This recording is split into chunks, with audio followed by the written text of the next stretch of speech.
नमस्कार बच्चों, मैं Ashok Kumar student point consultancy से। आज इस वीडियो के माध्यम से अपन बात करेंगे राजस्थान में जो गवर्नमेंट इंजीनियरिंग कॉलेजें हैं और प्राइवेट इंजीनियरिंग कॉलेजें हैं उनमें एडमिशन कैसे होता है, क्या एडमिशन की प्रोसेस है, कितनी कॉलेजें राजस्थान में गवर्नमेंट कॉलेजें हैं और क्या एलिजिबिलिटी क्राइटेरिया है। इन सारी चीज़ों की बात अपन इस वीडियो के माध्यम से अपन करेंगे। तो राजस्थान में गवर्नमेंट इंजीनियरिंग और प्राइवेट इंजीनियरिंग कॉलेजों में एडमिशन के लिए Rajasthan engineering admission process REAP के थ्रू एडमिशन होते हैं, इसी के थ्रू इसकी काउंसलिंग होती है।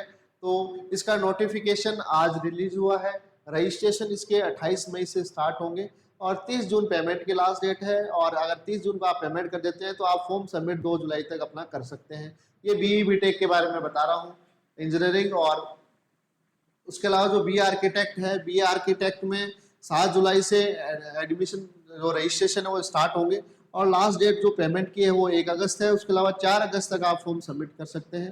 तो बी और बीटेक के अंदर एडमिशन के लेने के लिए आपको राजस्थान के अंदर कॉलेजों में एडमिशन लेना है, गवर्नमेंट और प्राइवेट कॉलेजों में, तो आपको ये रजिस्ट्रेशन करवाना जरूरी है। रीप के माध्यम से ही आप राजस्थान में गवर्नमेंट और प्राइवेट इंजीनियरिंग कॉलेजों में एडमिशन ले सकते हैं। तो इसकी रजिस्ट्रेशन की जो प्रोसेस है वो 28 मई से स्टार्ट होगी और 30 जून पेमेंट की लास्ट डेट है। और फॉर्म की जो लास्ट सबमिट की जो डेट है वो 2 जुलाई है। तो इसके माध्यम से राजस्थान की रीप के थ्रू काउंसलिंग होती है। तो वेबसाइट रिलीज हो गई है reap2025.com, इस पे ही सारा अपडेट आएगा।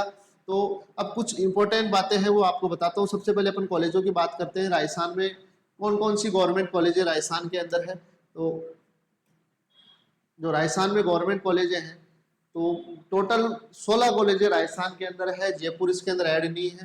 तो जो कुछ मेन कॉलेजें थी उनकी लिस्ट मैंने बनाई थी, तो इसमें जयपुर रह गया। तो गवर्नमेंट इंजीनियरिंग कॉलेज जयपुर भी है। उसके अलावा अजमेर है, जोधपुर एमबीएम जोधपुर है, कोटा है, उदयपुर है, अजमेर है, बीकानेर है। बीकानेर में भी 2 है, एक यूनिवर्सिटी है बीकानेर टेक्निकल यूनिवर्सिटी और गवर्नमेंट एक गवर्नमेंट इंजीनियरिंग कॉलेज बीकानेर है। उसके अलावा भरतपुर है, झालावाड़ है, बारा है, बांसवाड़ा है, धौलपुर है, करौली है, बाड़मेर है। उसके अलावा ये textile and engineering college Bhilwara है। तो इस और गवर्नमेंट कॉलेज जयपुर, इस तरह करके 16 गवर्नमेंट कॉलेज राजस्थान के अंदर है। आप लिस्ट देख सकते हैं। उसके अलावा जो टॉप वाइज है, ब्रांच वाइज लिस्ट है, वो भी आपको मैं यूट्यूब के हमारे डिस्क्रिप्शन में लिंक के अंदर प्रोवाइड करवा दूंगा। बाकी आप हमारे एक व्हाट्सअप चैनल है उस पर भी आपको जुड़ सकते हैं, उसकी डिटेल में आपको आगे लास्ट में दे दूंगा। तो ये गवर्नमेंट इंजीनियरिंग कॉलेज हैं। और अब इसमें जो काउंसलिंग की जो प्रोसेस है उसके बारे में बताता हूँ। जो लास्ट ईयर का जो इन्फॉर्मेशन बुकलेट है उसके माध्यम से मैं बताऊंगा। तो इन्फॉर्मेशन बुकलेट में सारी चीज़ें आ जाती है। तो सबसे अपन पहले बात करते हैं इसमें एडमिशन कैसे होता है राजस्थान के अंदर। तो जेई मेन के स्कोर के बेस पे भी आप एडमिशन ले सकते हैं। अगर जेई मेन में आपका स्कोर अच्छा नहीं है, परसेंटाइल और रैंक अच्छी नहीं है, तो आप 12th के मार्क्स के बेस पे भी इसमें एडमिशन ले सकते हैं। 12th के परसेंटेज के बेस पे भी एडमिशन ले सकते हैं। तीसरा, अगर आपने डिप्लोमा कर रखा है वोकेशनल कोर्सेज में, इसमें लिस्ट दी हुई है, अगर उन कोर्सेज में आपने इंजीनियरिंग और टेक्नोलॉजी में किसी चीज़ में डिप्लोमा कर रखा है तब भी आप बीटेक में एडमिशन ले सकते हैं। तो 3 चीज़ों के बेस पे आप एडमिशन ले सकते हैं। 12th के अंदर आपके 45% होनी चाहिए। 45% अगर आपके परसेंटेज है तब आप इसमें काउंसलिंग करवा सकते हैं 12th के बेस पे भी। अगर जेईई मेन में आपकी अच्छी रैंक है तब भी आप इसमें काउंसलिंग करवा सकते हैं, या आपने डिप्लोमा कर रखा है तब भी आप इसमें बीई बीटेक में एडमिशन ले सकते हैं। तो ये इसके एडमिशन की बात रही। और अब इसकी बात करते हैं काउंसलिंग इसके कितने राउंड होते हैं, कैसे इसकी काउंसलिंग होती है। तो काउंसलिंग इसकी 7 राउंड में होती है। 8वें राउंड में इसमें डायरेक्ट इंस्टीट्यूट अपने कॉलेज में भरता है। अगर 7 राउंड तक कॉलेज जो कॉलेजें हैं उनकी सीटें फुल नहीं होती है तो 8वें राउंड में डायरेक्ट जो इंस्टीट्यूट है वो अपनी सीटें भरता है। तो अपन इसमें सबसे पहले जो पहला, दूसरा और तीसरा राउंड है वो TFWS होता है, जो ट्यूशन फीस वेरियर स्कीम है। जिन बच्चों की माता पिता की आय 8 लाख से कम है वो TFWS कैटेगरी में आते हैं। उनको आय प्रमाण पत्र रजिस्ट्रेशन के टाइम में फॉर्म में अपलोड करना पड़ता है, सिंगल पेज का। तो और उसके अलावा जो 4th राउंड होता है वो आउटसाइड राजस्थान के बच्चे हैं, जो बाहर के बच्चे हैं, और जो कश्मीरी माइग्रेट्स है, डिसेबल दिव्यांग है, एक्स-सर्विसमैन है, उनका 4th राउंड होता है। चौथे राउंड में जो राजस्थान के बच्चे, जो मूल निवास की जो राजस्थान के बच्चे हैं, उनके 2 राउंड होते हैं इसके अंदर, 6 और 7। तो उसके बाद में इसमें अपवर्ड का भी मौका मिलता है, आप अपग्रेड भी करवा सकते हैं कॉलेजों को।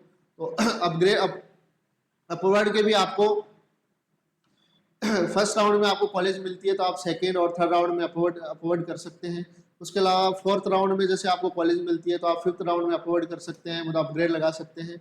और 6th राउंड में जो राजस्थान स्टेट के जो बच्चे हैं वो भी उनको अपवर्ड का मौका मिलता है। इसके बाद जो सीटें नहीं बच जाती है वो डायरेक्ट एडमिशन कोचिंग जो कॉलेज हैं उनके माध्यम से भरी जाती है। तो ये इसकी एडमिशन की प्रक्रिया थी। और जो फर्स्ट पीओटी है उसमें जो जेईई मेन जो स्कोर के बच्चे हैं, जिन बच्चों की रैंक अच्छी है जेईई मेन के, जो जेईई मेन जिन बच्चों ने दे रखा है उन बच्चों को फर्स्ट पीओटी दी जाती है। सेकेंड जो पीओटी है वो 12th के स्कोर पे परसेंटेज के बेस पे मिलती है। और जो थर्ड पीओटी है वो जो डिप्लोमा जिसने वोकेशनल और इंजीनियरिंग टेक्नोलॉजी में कोई डिप्लोमा कर रखा है उन बच्चों को थर्ड पीओटी जाती है। तो ये इसकी बेसिक सी डिटेल थी। और उसके अलावा बी आर्किटेक्ट में भी आप एडमिशन ले सकते हैं 12th के परसेंटेज के बेस पे, और भी जो बी आर्किटेक्ट का पेपर होता है जेई का उसके बेस पे। इसके अलावा जो अलग अलग कैटेगरी है उनका इसमें रिजर्वेशन है। तो इसके अंदर जनरल है, जनरल ईडब्ल्यूएस गर्ल्स है, उनको भी गर्ल्स का भी इसमें कोटा होता है। तो ये आप इंफॉर्मेशन बुकलेट है, ये चीज़ें आप उनमें भी देख सकते हैं।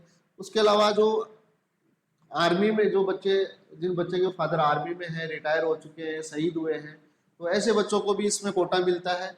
जो मिलिट्री से आते हैं, ऑन ड्यूटी है, जो फर्स्ट से लेके 9 पीओटी के जो अलग अलग पीओटी में आते हैं, तो आप अगर फादर आर्मी में शहीद है, डिसेबल हुए हैं, ऑन ड्यूटी शहीद हुए हैं, या जो परिवीर चक्कर है, अशोक चक्कर मिला हुआ है, तो ऐसे बच्चों को भी इसमें कोटा दिया हुआ है। उसके अलावा जो इसकी फीस है वो भी आगे मैं आपको बताऊंगा कॉलेजों की कितनी क्या फीस है। और टॉप वाइज जो ब्रांचें हैं कॉलेजों की, जो टॉप जो अच्छी कॉलेज है राजस्थान के अंदर टॉप कॉलेज है, उनकी लिस्ट में आपको मैं दूंगा। तो ये काउंसलिंग की प्रोसेस थी। 590 इसकी रजिस्ट्रेशन फीस है। अप्लीकेशन जो फॉर्म है उसकी 590 रुपये फीस है। उसके अलावा जो कुछ इसमें इस बार कुछ बदलाव किया गया है उसके बारे में मैं आपको बताता हूँ। तो पहले इसमें ऑनलाइन जब कॉलेज अलॉट हो जाती थी तो आपको कॉलेज के अंदर रिपोर्टिंग करवानी पड़ती थी, आपको वहाँ जाना पड़ता था। तो इस बार इसमें इस तरह का कुछ चेंजेस किया है इन्होंने।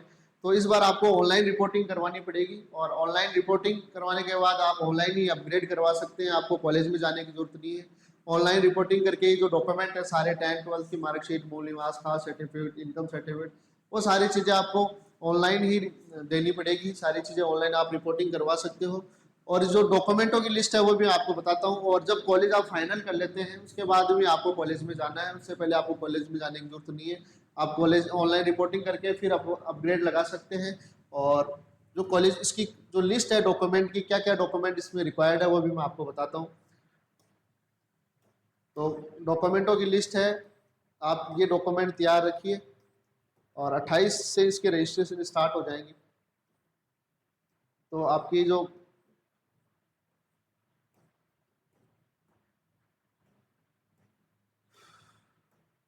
तो ये डॉक्यूमेंटों की लिस्ट है आपके पास, ये डॉक्यूमेंट होने चाहिए। तो एप्लीकेशन का रजिस्ट्रेशन जो फॉर्म है वो तो आप जब रजिस्ट्रेशन करेंगे 28 मई से, तब उसका प्रिंट आउट आपको रखना है। आधार कार्ड है आपका, 10th की मार्कशीट है, जेईई मेन का स्कोर कार्ड है, 12th की मार्कशीट है, आपका कैटेगरी सर्टिफिकेट है, आप जिस कैटेगरी से आते हैं, ओबीसी हो चाहे एससी एसटी हो, ईडब्ल्यूएस हो, तो उसका सर्टिफिकेट आपके पास होना चाहिए। अंडरटेकिंग आप भर सकते हैं, अंडरटेकिंग का फॉर्मेट दिया हुआ है, अगर आपके पास उस टाइम नहीं बना हुआ है तो आप बाद में बना के दे सकते हैं, तो उसके लिए आपको अंडरटेकिंग भरना पड़ेगा। उसके अलावा अगर दिव्यांग है, फिजिकल हैंडीकैप है, तो आपको उसका सर्टिफिकेट देना पड़ेगा। एक्स सर्विसमैन है या मिलिट्री में जो भी आपकी पीओटी है उसका भी एक फॉर्मेट है, उसको आपको जिला सैनिक बोर्ड और जो रिकॉर्ड ऑफिस है वहाँ से साइन करवा के देना पड़ेगा। उसके अलावा राजस्थान के आप निवासी हैं तो राजस्थान का आपको मूल निवास देना पड़ेगा। आय प्रमाण पत्र है सिंगल पेज का, इसमें फॉर्मेट दिया है वो चाहिएगा। मेडिकल सर्टिफिकेट है वो भी इसमें जो इन्फॉर्मेशन बुकलेट आएगी इस बार की उसमें फॉर्मेट दिया हुआ है, तो वो आपको गवर्नमेंट हॉस्पिटल से उसमें मेडिकल ऑफिसर से सील साइन करवाने हैं। और फीस डिपॉजिट की रसीद है, तो ये कॉलेज मिलने के बाद आप जमा कराएंगे तब आपको ये रसीद ले जानी है। तो ये डॉक्यूमेंट सारे चाहिए। तो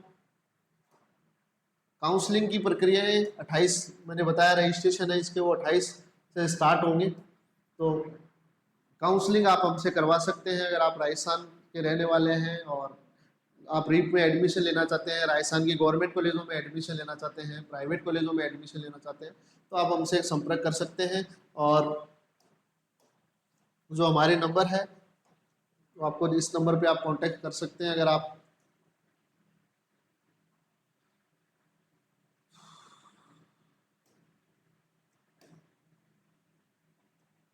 तो ये 44 वाले 73 ये वाले नंबर है। आप अगर काउंसलिंग हमसे करवाना चाहते हैं राजस्थान के अंदर तो आप इन नंबरों पे संपर्क कर सकते हैं। और जो इसकी टॉप वाइज और ब्रांच वाइज जो लिस्ट है, कौन सी टॉप कॉलेज राजस्थान के अंदर है, गवर्नमेंट कॉलेज हैं, और टॉप ब्रांचें कौन सी है, उनकी लिस्ट में आपको हमारे यूट्यूब के डिस्क्रिप्शन में प्रोवाइड कराऊंगा।